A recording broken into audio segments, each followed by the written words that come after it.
Welcome back to the deep dive. Today we are tackling something massive. And I don't just mean massive in the sense of, a big news story or a trend. No, this is foundational. It really is. We're talking about the invisible architecture of human society, the stuff that holds millions, even billions of us together. It's the operating system, really, the software running in the background of civilization. That's a great way to put it. Yeah. And if you look at the stack of research we have in front of us today, there are historical analyses, philosophical notes, some really dense articles. It all points to one subject, a subject that, frankly, I think most of us try to avoid at family gatherings because it just never ends well. We are talking about religion. We are. But, and this is a really big but for everyone listening, we are not here to debate theology. We're not asking whose God is the right one. No, not at all. This is a historical deep dive. We're looking at its function. Exactly. Because the core argument in this material is, honestly, it's kind of shocking. We are so conditioned to think of religion as the thing that tears people apart. That's what you see in the news cycle, right? Discrimination, conflict, war. The Crusades, the Troubles in Ireland, the partition of India. It's a long, bloody list. It is. But the thesis here is the complete opposite of that. It argues that religion is actually the third great unifier of humankind. Right up there with money and empires. Exactly. Money and empires. It claims that without these religious frameworks, we could never have built the globalized world we live in today. It's a huge claim. It's a very provocative idea. And to get your head around it, you really have to stop thinking about religion as just a set of beliefs and start thinking about what it does for a society. Its function. Its function. Yeah. Humans are social. But our social structures are, well, they're imaginary, they're fragile. Unlike, say, an ant colony. Precisely. An ant colony works on instinct. A chimpanzee troop holds together because they all know each other personally. But a nation of 200 million people, why does that hold together? Because we all agree to follow the same set of rules. But why do we agree? That's the billion-dollar question. The argument in our sources is that religion is the thing that gives these fragile, imagined human rules superhuman legitimacy. Okay, so it's like a cosmic seal of approval. That's it. It says these laws aren't just something a bunch of old men in wigs made up. These are the fundamental laws of the universe. It basically cements the cracks in the social order. Exactly. And, before we dive into the deep theory, I think it's worth just painting a picture. The sources do a fantastic job of illustrating what this unification actually looked like in the pre-modern world. Oh, the Samarkand section. I loved that. It really puts you there. It does. Just picture it. You're in a market in Samarkand. It's the 13th century. This is a major hub on the Silk Road. What do you see? It's a total melting pot. It's not just locals. That's the key thing. You've got Syrian merchants, and they're touching these, incredibly fine white silks that have traveled thousands of miles from China.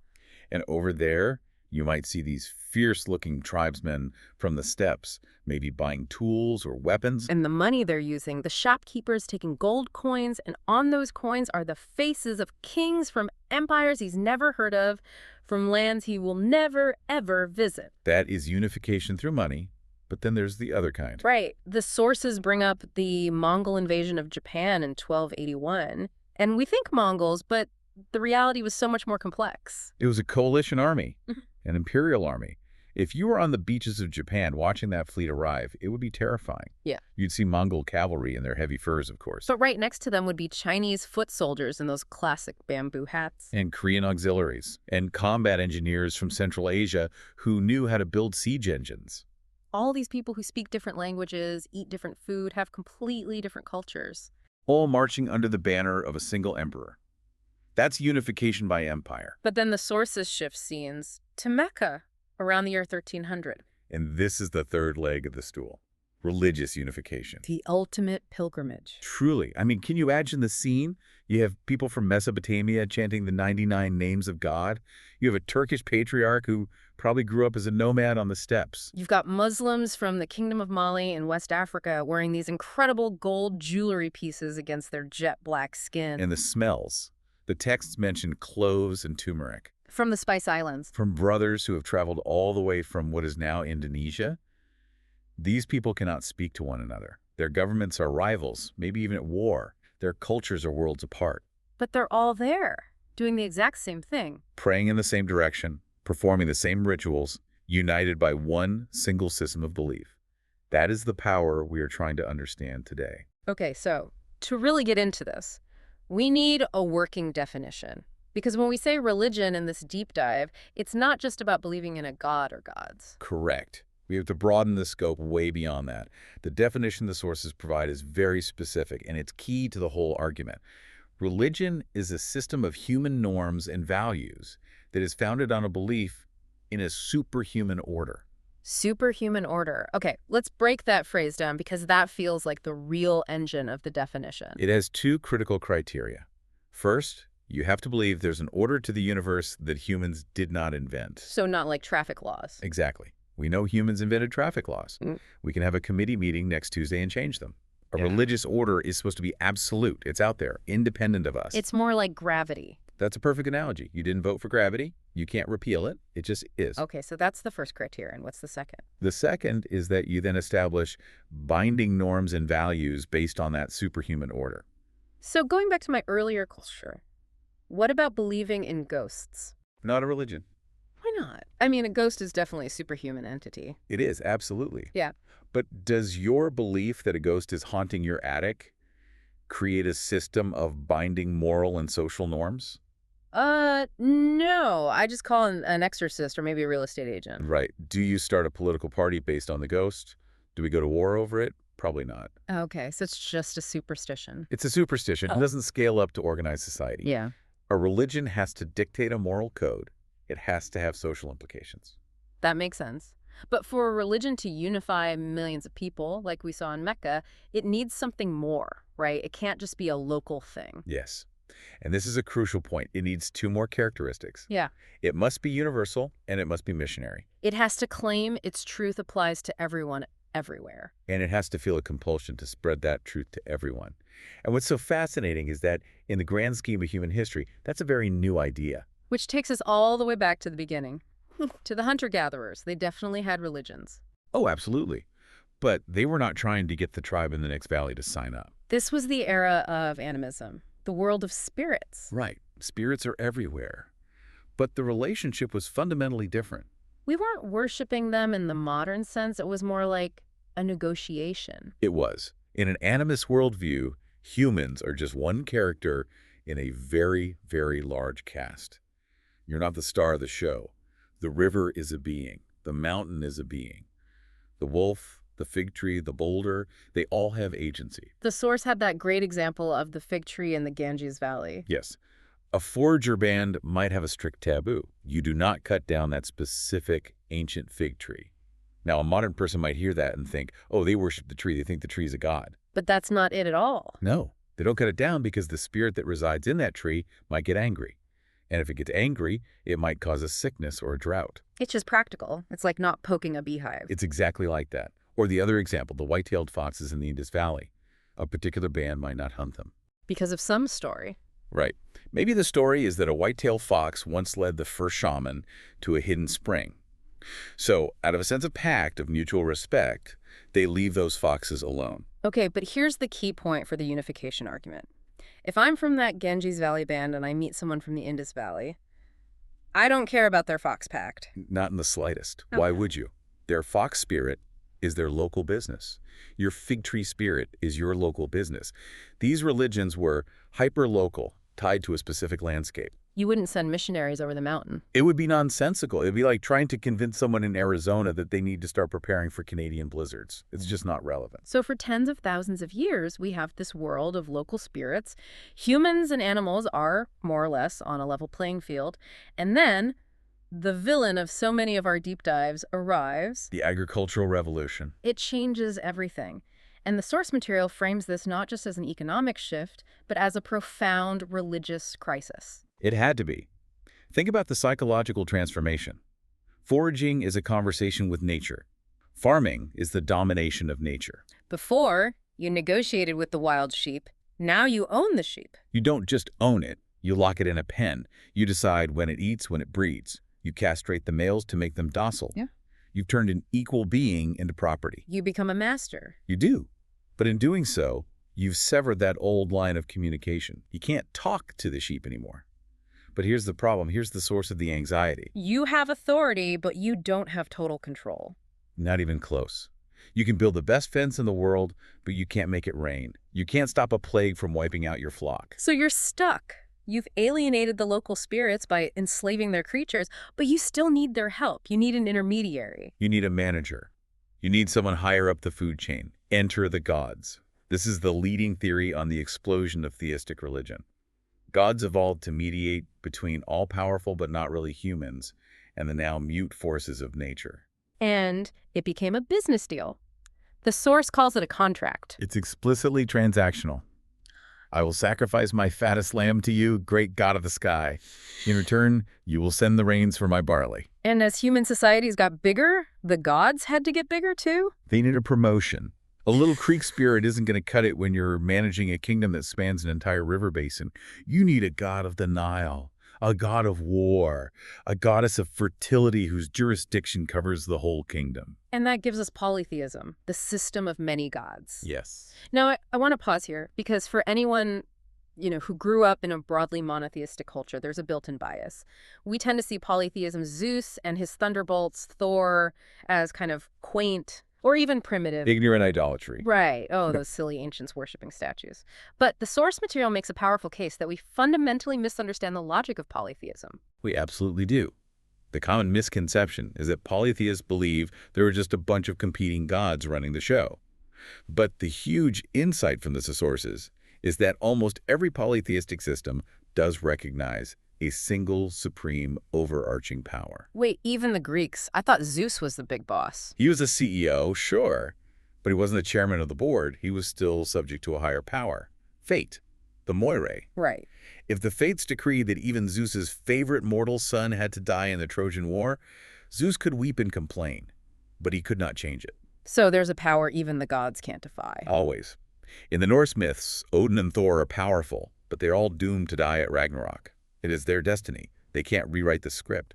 In Hinduism, you have Atman, the universal soul, the principle that animates everything, including the gods themselves. Okay, so that raises the obvious question. If the polytheists believed in a supreme power, why didn't they just pray to that? Why waste time building temples to Ares or Ganesha or some minor river god? Why not go straight to the top? Because of what the source calls the bureaucracy of the gods.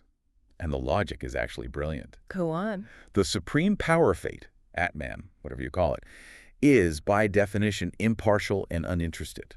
It encompasses everything, good and evil, creation and destruction.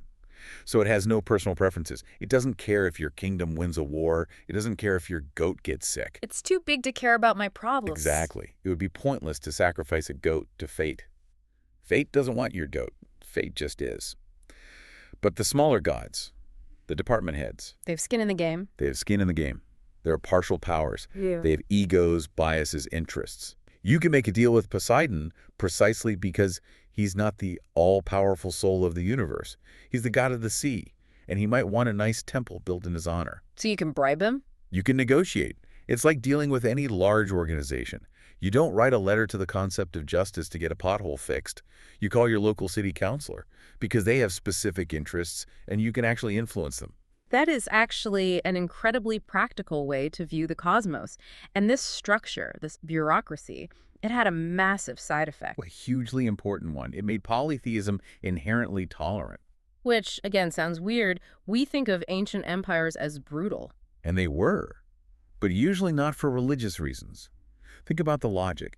If I believe my patron god is just one of many partial powers, it's very easy for me to accept that your tribe worships a different one. Right. My god is in charge of this mountain. Your god is in charge of that river. No problem. They're just different departments in the same cosmic administration. This is why, for the most part, polytheists didn't send out missionaries.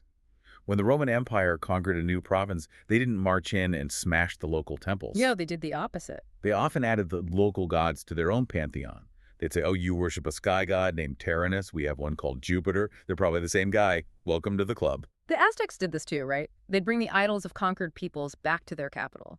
Yes, and place them in a special temple right next to their own gods. It was a sign of integration.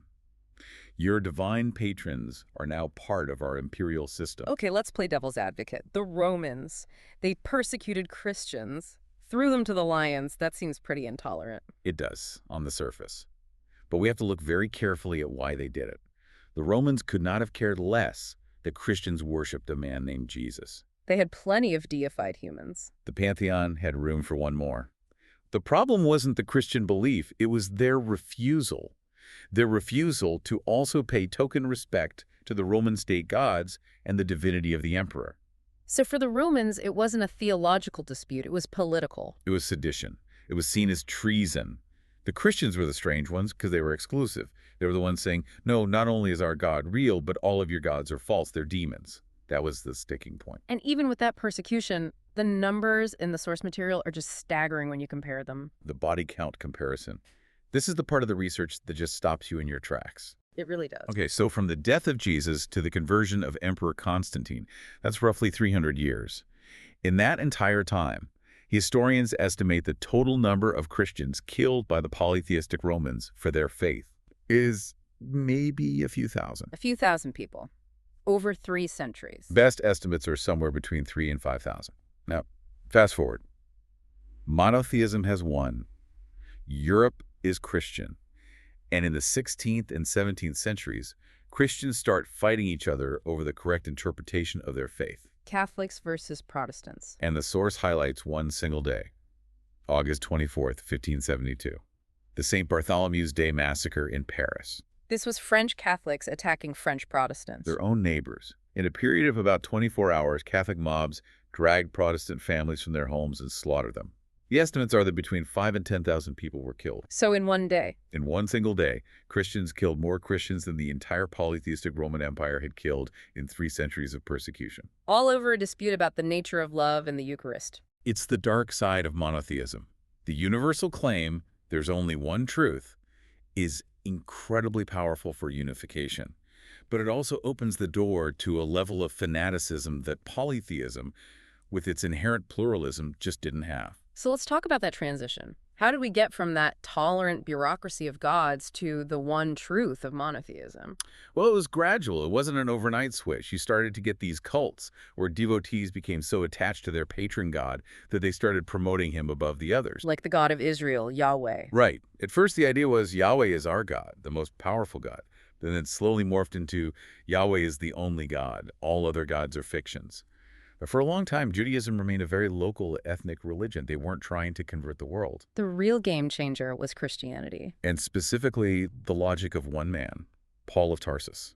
St. Paul. Paul's reasoning was revolutionary. He argued that if the supreme power of the entire universe, the one and only God, cared so much about humanity that he became incarnate in human flesh and died for our salvation. That's not just a local news story for Judea. That is a cosmic event of universal significance. It applies to everyone, everywhere. And if it applies to everyone, then you have a moral duty to go and tell everyone. And that's the birth of missionary zeal. That's it. That's the engine that allowed Christianity and later Islam to break out of their homelands and become global religions. But this new system, this monotheism, came with a huge intellectual problem. A bug in the software. A major one. The problem of evil. Ah, yes. The question that has stumped philosophy students for millennia. It's a genuine logical trap. Monotheism is brilliant at explaining order. One God, one creator, one set of physical laws. Simple, elegant, but it completely fails to explain evil. If God is all good, all powerful, and all knowing, why do children get cancer? Right. If he knows about it and allows it, he isn't all good. If he wants to stop it but can't, he isn't all powerful. It's an unbreakable paradox. Okay, so that's monotheism's problem. What about the alternative? Dualism. Like Zoroastrianism, with its good God and evil God locked in eternal combat. Or even the Force in Star Wars, the light side and the dark side. Exactly. Dualism explains evil perfectly. Why do bad things happen? Because the evil God is running amok, and the good God is busy fighting him. It's not the good God's fault. But dualism has the opposite problem. It fails to explain order. If there are two independent, warring divine powers, who enforces the rules of engagement? Who decided what the law of gravity is? Why does it apply equally to both the good guys and the bad guys? So monotheism explains order, but not evil. Dualism explains evil, but not order. And what did humanity do? We cheated. We just mashed them together. Syncretism. Syncretism. The source argues that, in practice, syncretism is the only world religion that has ever really existed. We're brilliant at holding contradictory ideas in our heads at the same time. So how did we blend these two? Well, look at mainstream Christianity or Islam today. They're fundamentally monotheistic, but they absorbed a huge dose of dualism. The whole concept of Satan, the devil, as this independent prince of darkness with his own army of demons fighting against God. That's dualism. It's pure dualism. It's not really in the Old Testament. In the book of Job, Satan is more like a prosecuting attorney who works for God. But people needed an answer to the problem of evil, so the idea of a powerful, independent bad guy was just too useful to ignore. And we didn't just absorb dualism, we absorbed polytheism, too. Oh, this is the best part. The pantheon of saints. It's so obvious once you see it. It is. As monotheism spread, people missed their old gods. Yeah. They missed having that local counselor, that specialist they could talk to about a specific problem. So the old gods just put on new costumes and snuck back in as saints. The source mentions the Celtic goddess Brigid in Ireland. The perfect example.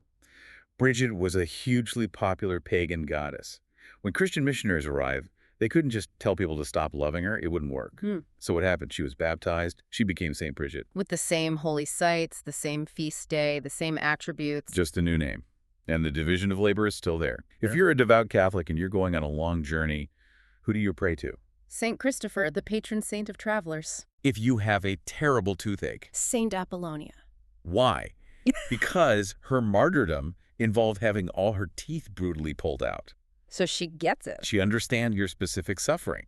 This is the exact same logic as praying to a minor polytheistic god. You handle this department, I'll give you an offering. We kick the gods out the front door and then quietly let them back in through the servants' entrance, dressed as saints. Okay, so we have this messy syncretic blend of all these ideas.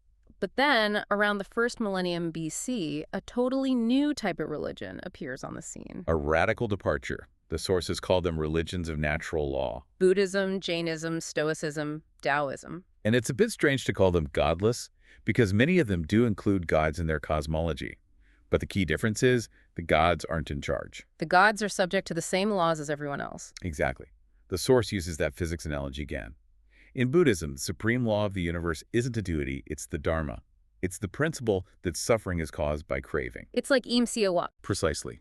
A god in the Buddhist worldview can't just decide to violate the Dharma any more than a Greek god could decide to violate fate. So let's talk about the Buddhist proposition, because it's such a unique diagnosis of the human condition. It really is. Siddhartha Gautama, the Buddha, was a prince. He had everything: wealth, health, power. But he looked around his palace and he saw that everyone, rich and poor, was suffering. The rich were anxious and jealous, the poor were hungry and sick. No one was content. And his great insight was that suffering isn't caused by bad luck or angry gods or social injustice.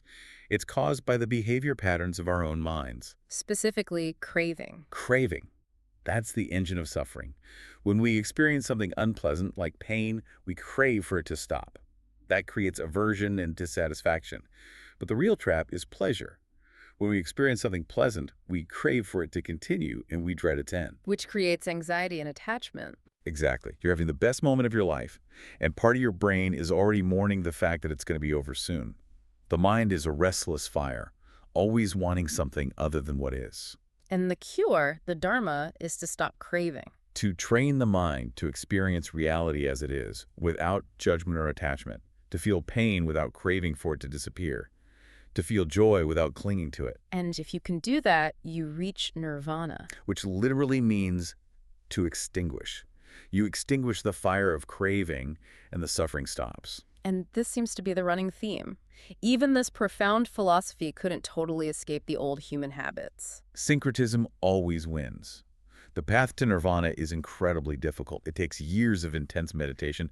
99.9% of Buddhists are not going to achieve it in this lifetime. And in the meantime, their kid has the flu. And they need the rains to come for their crops. You can't just tell a worried parent to observe their craving for their child's health without attachment. It's not practical. So what did they do? They started praying. They started making offerings to the Buddhas and the Bodhisattvas, these enlightened beings who supposedly stuck around to help humanity. And before you know it, you're back to burning incense in front of a statue, asking for a good harvest. Back to the transactional contract of the agricultural gods. We seem to be hardwired for it. We want the grand universal truth, but we also just really need help with our day-to-day problems. Okay, we need to take a huge leap forward in time now, because the source material makes a very provocative claim about our modern world.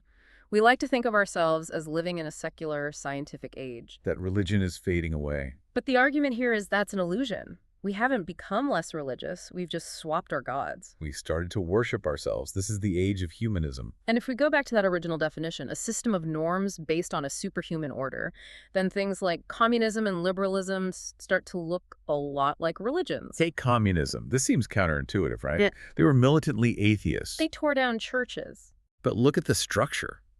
Did it have a superhuman order that humans didn't invent? Yes. Marx and Lenin didn't say, here's some good ideas we came up with. They claim to have discovered the inexorable scientific laws of history. It's like gravity again. This is just how the world works. Exactly. Did they have holy scriptures? Das Kapital, prophets, Marx, Engels, Lenin. Holy days, May Day, heresies that you could be killed for. Trotskyism. It's a godless religion, just like Buddhism, but its focus is humanity. And the source argues that the entire 20th century, from the World Wars to the Cold War, was essentially a brutal religious war between three competing sects of humanism. A war over the true meaning of humanity. So let's break down these three humanist sects. The first one is liberal humanism, which is the dominant religion in the world today. If you live in the West, you are almost certainly a devout liberal humanist, whether you realize it or not. This is the water we swim in. It is. Liberal humanism's core dogma is that the sacredness of humanity resides in the individual. To thine own self be true. Follow your heart. The customer is always right. Human rights. It's all about protecting the freedom and inner voice of each individual person. We hold elections because we believe every individual's opinion has value. We believe in universal human rights because every single person has this sacred core that must not be violated. And a source makes the slightly uncomfortable point that this is just a secularized version of Christianity. It's a direct descendant. The idea of a sacred, unique individual is a retelling of the Christian concept of the eternal soul. Liberalism takes the soul, gets rid of God, and calls it the true self. Okay, so that's sect number one. Then we have socialist humanism. Socialists look at the liberals and say, you're focusing on the wrong thing. Humanity isn't about the individual. It's about the collective, the species. So their focus is on the whole, not the parts. Right. And for them, the greatest commandment is equality. Inequality is the ultimate blasphemy because it suggests that one human's experience is worth more than another's, which desecrates the sanctity of the species as a whole. Which also has roots in monotheism, the idea that all souls are equal before God. Exactly. Both liberalism and socialism are, in a sense, Christian heresies. Yeah. But then you have the third sect, the one that made a clean break with that tradition. Yeah. Evolutionary humanism. The Nazis. The Nazis. And we have to be extremely careful here. We are analyzing their worldview as a historical phenomenon based on the sources. Yeah. We are not in any way endorsing it. Right. It's about understanding their logic, as horrifying as it was. They saw themselves as the ultimate champions of humanity. But their definition of humanity wasn't spiritual, it was purely biological. Humanity wasn't a fixed thing with a soul. It was a species that could evolve or degenerate. Precisely. They took Darwin's survival of the fittest as their core religious text. And from that perspective, they looked at liberalism and communism and saw them as profoundly dangerous. Why dangerous? Because protecting the weak, as liberals do, or enforcing equality, as socialists do, halts natural selection in its tracks. It allows the unfit to survive and reproduce. In their worldview, this was a recipe for the degeneration of the human species. So in their minds, they weren't committing crimes against humanity. They believed they were saving humanity from itself. By pruning the human gene pool, they thought they were helping humanity evolve into a race of supermen. It's a monstrous logic, but it was a logic. And the source reminds us that in the 1930s, this wasn't as fringe as we'd like to think. Eugenics was considered cutting-edge science in America and Europe. Yes. Hitler's crime wasn't inventing racism. His crime was taking the mainstream racism of his time to its most insane and horrific conclusion. And in doing so, he paradoxically inoculated the world against it. He showed everyone where that road ultimately leads. He discredited evolutionary humanism so thoroughly that after World War II, it became a global taboo. And in that great religious war of the 20th century, liberal humanism emerged as the victor. For now. And that, for now, brings us to the final, deeply unsettling dilemma that the sources leave us with. It's the cliffhanger for the 21st century. It's the massive contradiction at the heart of our modern world. Our whole system, our laws, our politics, our ethics, is built on the foundation of liberal humanism, on the sacredness of the individual. On the idea that you have a true self inside you, that you have free will, that you have an inalienable core that we call your rights. It is, at its heart, a belief in the soul. But at the same time, we have science. And modern biology is acting like a slow-motion demolition crew for the foundations of liberalism. How so? Well, for centuries, scientists have been looking for the soul. They've dissected the body, they've mapped the genome, they've put people in fMRI machines and watched their brains light up as they make decisions. And what have they found? They found genes, hormones, neurons, synapses. They have found an incredibly complex biological algorithm, but they have not found a soul. They have not found a little homunculus sitting in a command chair pulling the levers of free will. They just find cause and effect, electrochemical reactions. They find that our choices, our desires, our political opinions are the product of biochemical processes shaped by our genes and our environment. A process not fundamentally different from how a rat decides which way to run in a maze. So we have a legal and political system built on the bedrock belief in the sacred individual soul. And we have a scientific establishment that is proving, with more certainty every day, that there is no such thing. That is a collision course. It's a huge one. Yeah. If we come to accept that humans are just biological algorithms, does the entire edifice of human rights collapse? Why should an algorithm have the right to liberty or the pursuit of happiness? We don't grant rights to our laptop. Exactly. And that is the question to keep you awake at night. There is a wall standing between our political ideals and our scientific understanding. How long can that wall possibly last? We've gone from animist spirits and trees to the bureaucracy of polytheism to the one God, to the worship of man, and now to the biological evidence that might dismantle that last religion completely. It's quite a journey. An unbelievable one. And to you listening, the next time you hear someone talk about their inalienable rights, maybe ask yourself, what superhuman order are you really appealing to? Thanks for joining us on this deep dive.